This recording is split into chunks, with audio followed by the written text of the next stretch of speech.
Así es, son las 13 horas con 14 minutos y ya tenemos con nosotros a Mauricio Alarcón. Él es director ejecutivo de la Fundación Ciudadanía y Desarrollo. Gracias por estar con nosotros esta tarde en línea, Mauricio. Siempre un gusto, buenas tardes, un abrazo a nuestra audiencia, esperando que este 2025 sea un año que nos traiga un poco de calma y tranquilidad y que puedan atender esas prioridades que tanto nos han venido preocupando en este tiempo. Gracias, Mauricio, por esas palabras. Es también lo que anhelamos nosotros desde este espacio y desde el año anterior, en las últimas semanas, sobre todo, veníamos hablando de qué es lo que va a ocurrir con lo que debe hacer el presidente candidato respecto de la licencia. Se hablaba de que si debe o no debe pedir. Ya vemos que empezó una campaña sin pedir esa licencia. Ahora pidió una licencia por algunos días y nombró a una presidenta encargada, lo que nos deja a todos nuevamente con un mal sabor de que no se están viendo las leyes como correspondería. Pareciera que aquí no hay un orden, que no hay algo que rige este proceso electoral que se va a dar ahora en febrero. Nos gustaría escuchar su opinión al respecto. Gabriela, todos los problemas que estamos viviendo en este momento tienen una solución muy fácil: respetar la Constitución y la ley. Si las personas que están obligadas a cumplir y hacer cumplir nuestra normativa lo hacen, evitamos todos los problemas, las crisis, las pugnas que en este momento estamos viviendo. Esa es la idea de vivir en un Estado de Derecho, donde mandan las normas y no las personas. El presidente de la República tiene unas obligaciones que cumplir, dada su doble condición de presidente y candidato. La vicepresidenta tiene funciones que cumplir, dado el ejercicio de una atribución presidencial de designarle un asunto en específico. Como tantas otras instituciones, están obligadas, de acuerdo a la normativa, para hacer algo que nos permita salir de este entrampamiento. Si las personas a cargo de las instituciones, de nuevo, cumplieran e hicieran cumplir la Constitución y la ley, nos habríamos evitado estos dolores de cabeza que continúan, estas pugnas que nos siguen haciendo daño y este debilitamiento permanente de la democracia, del Estado de Derecho y de tantos otros elementos que forman parte de nuestra vida cotidiana. Mauri, qué gusto saludarte, que tengas un feliz 2025, esperemos que sea lo mismo para todos los ecuatorianos. Hay una pregunta, Mauri, que ayer se me quedó con Juan Manuel Fuertes y que la quiero analizar contigo, y es justamente cómo... ¿Cuál es el mensaje que deja este accionar por parte del gobierno para la ciudadanía? Si bien es cierto, Mauri, yo el análisis que he hecho muy personal es que muy pocas personas o muy poco del electorado se interesa por estos temas que están pasando entre el Ejecutivo, la Asamblea o entre la Presidencia y la Vicepresidencia, sino que están más enfocados en trabajar.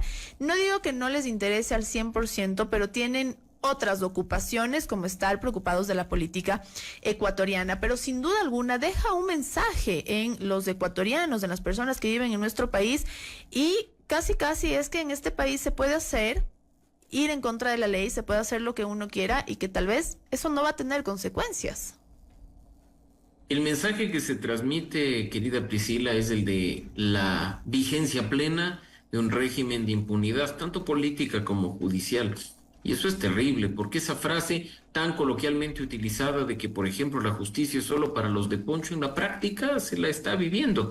Que cierto nivel de ciudadanos, por el hecho de ostentar un cargo público, puedan violar la Constitución y la ley sin que haya consecuencias efectivas de ello, nos deja a los ciudadanos en una situación terrible de desventaja, ¿no? ¿Por qué la ley se nos aplica y por qué a otros no? ¿Por qué la Constitución se nos aplica y a otros no? Aquí la norma, insisto, está para ser cumplida por todos, y por eso en ese comunicado que emitimos el día de ayer desde nuestro Foro por la Democracia, hemos sido enfáticos en mencionar esas consecuencias. Las conductas en las que está incurriendo el señor Noboa podrían ser catalogadas como faltas graves y muy graves dentro de la normativa electoral, acarreando la pérdida de derechos de participación y muchos otros asuntos colaterales, así como el indebido uso de recursos públicos por esta doble condición de presidente y candidato podría hasta llegar a considerarse un posible delito de peculado, ¿no? Y acá no se trata de utilizar la norma para amenazar o intimidar, de ninguna forma. Se trata de anticipar las consecuencias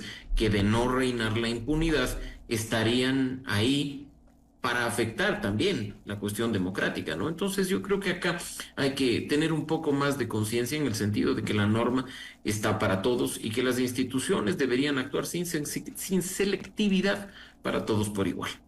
Mauricio, precisamente hoy en el pronunciamiento de la Corte Constitucional dice: la defensa del orden constitucional es tarea de todas las instituciones del Estado a la que cada una le compete. Por lo tanto, esta Corte no tiene el monopolio de esa defensa. Actuar de otra manera haría que pierda independencia e imparcialidad al conocer los conflictos que pudieran llegar a ser dirimencia última. Esto me lleva un poco a pensar en que a veces todas las miradas se van directamente a la Corte y empiezan a hacer las consultas que se deben hacer, y pareciera que nadie puede actuar y poner un orden.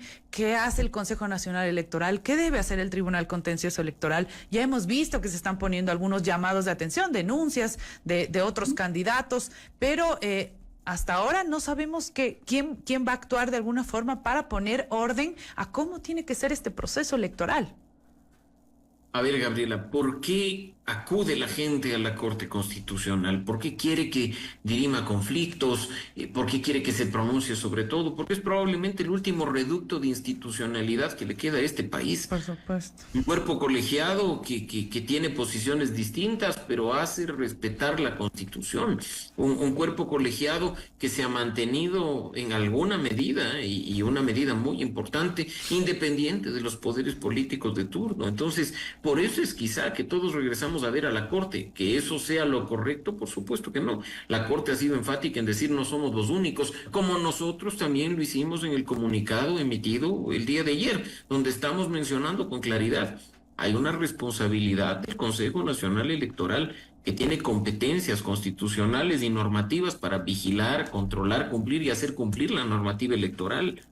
Tiene una responsabilidad el Tribunal Contencioso Electoral, que tiene que resolver de forma ágil quejas, acciones, recursos relativos a las infracciones electorales, y no sentarse a esperar 2 y 3 meses, cuando una resolución oportuna es la que permite que la norma no siga siendo violada.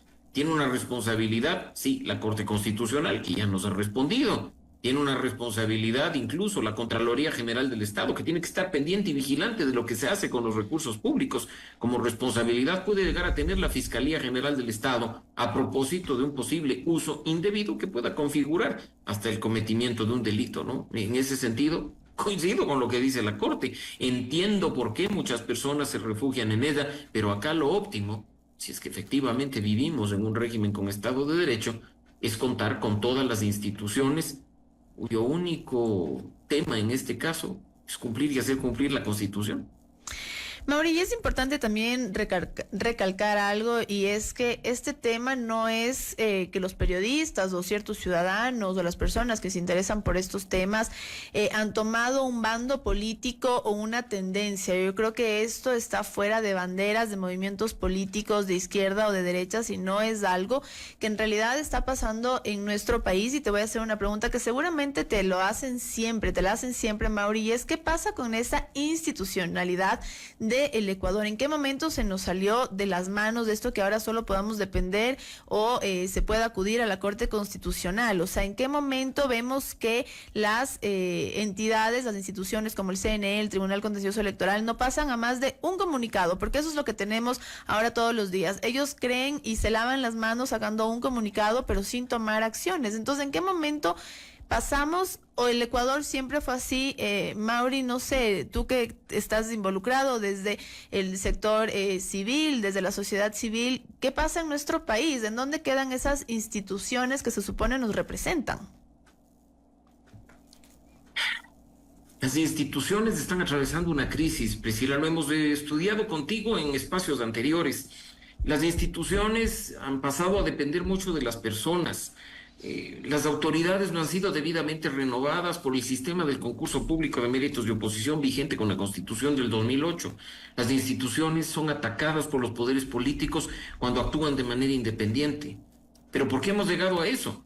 Porque ni siquiera los ciudadanos hemos sabido defender la institucionalidad, y no lo hacemos hasta el día de hoy. Tenemos una posición política muchas veces incoherente, donde aplaudimos cuando la decisión de la institución va en línea con lo que yo quiero, y la condenamos y echamos lodo pues cuando no nos quedamos satisfechos con el tema. Nunca lo analizamos desde una perspectiva constitucional y legal, y no quiero decir con esto que todos los ciudadanos deben constituirse en expertos legales, ni mucho menos, no. pero sí en el hecho de saber respetar las decisiones, nos guste o no nos guste, en función de que éstas estén apegadas a la normativa. Instituciones que en muchos momentos de nuestra vida las sentiremos lejanas.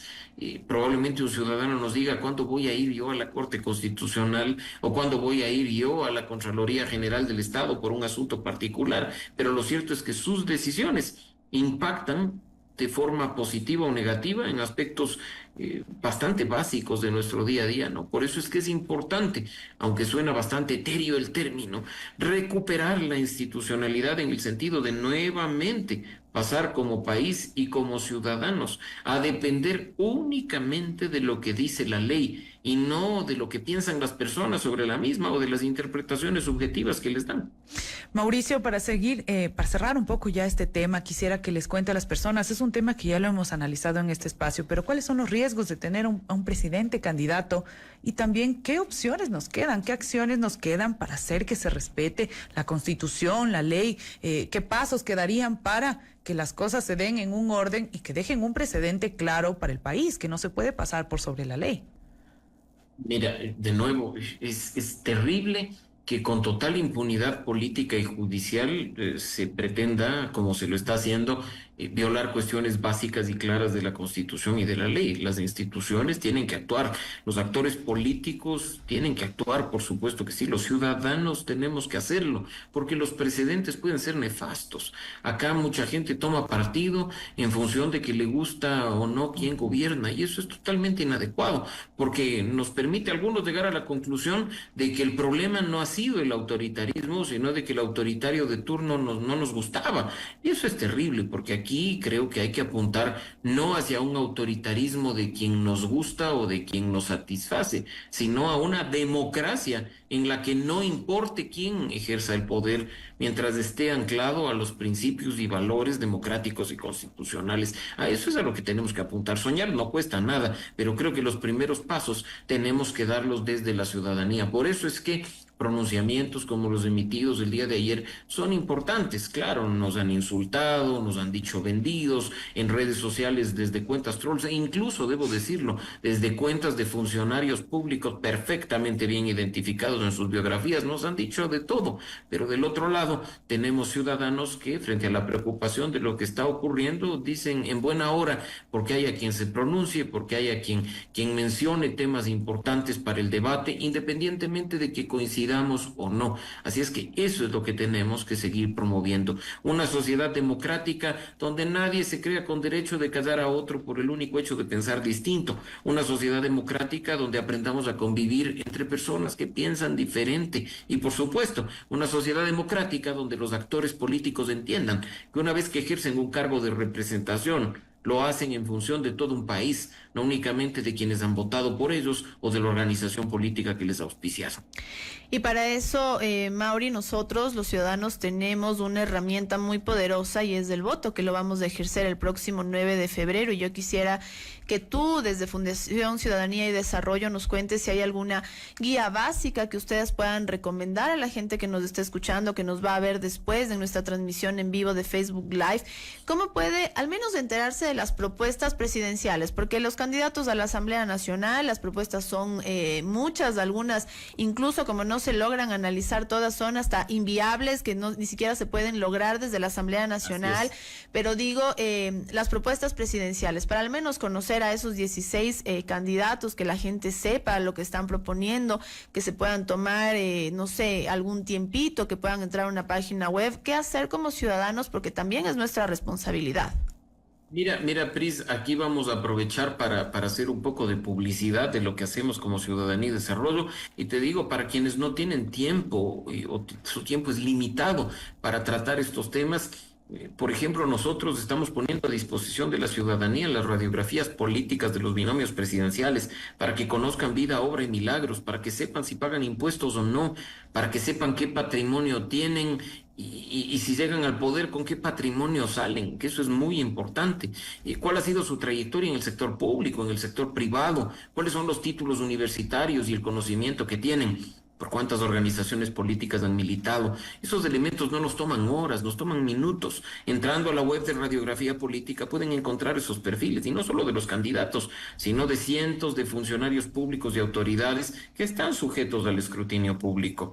En las próximas horas también vamos a poner a disposición otra herramienta que hemos activado siempre durante periodos electorales, Brújula Electoral, que busca que uno pueda ver cierta compatibilidad con candidatos en función de temas que no están en sus planes de gobierno y que la ciudadanía, mediante un proceso participativo, ha dicho nos interesa saber cuál es su posición, qué es lo que creen sobre, por ejemplo, la imputabilidad de menores de edad en el cometimiento de delitos o situaciones vinculadas a la reforma de la Constitución o a procesos constituyentes y demás, que creo que es relevante. Y pues para no quedarnos solo en lo que hacemos nosotros, pues mira, hay medios de comunicación que están analizando y desmenuzando los planes de gobierno, hay medios de comunicación que están entrevistando y haciendo un gran escrutinio de los candidatos, tanto a la presidencia como a la asamblea. Y pues si usted tiene un poco más de tiempo y no tiene problema en leerse documentos largos, en la página web del Consejo Nacional Electoral puede encontrar los planes de gobierno de los candidatos a la presidencia y los candidatos a la Asamblea Nacional para darse cuenta si sus propuestas son viables o no en función del tiempo, de los recursos disponibles o de la realidad nacional, o si son simplemente palabras demagógicas y populistas que con el paso del tiempo no nos van a llevar a nada, sino a insatisfacción de esas prioridades que desde hace más de una década las tenemos identificadas. El país demanda salidas a la inseguridad, a la crisis económica y falta de empleo y a la corrupción galopante y normalizada a lo largo y ancho de Ecuador. Veamos si esas propuestas permiten, al menos de estos temas específicos establecidos como prioritarios, darle una salida, reducir la cuestión de inseguridad, de crisis económica y demás, o simplemente es una frase que en el papel suena bonito, pero que en la práctica será inviable. Nos quedamos con esas palabras, Mauricio, estar vigilantes, participar de todos estos procesos en los que debamos estar vigilando qué es lo que dicen los candidatos, qué propuestas nos tienen para tener un voto informado, para tomar una decisión informada. Gracias, Mauricio, por estar en este espacio con nosotros. Sin lugar a duda, vamos a seguir tratando y analizando, dándoles a las personas que nos escuchan en 5 provincias la información necesaria para que tomen las decisiones más importantes e informadas. Gracias, Mauricio. Muchas gracias por el espacio, Gabriela, Priscila. Un abrazo para ustedes y para la audiencia de RCN.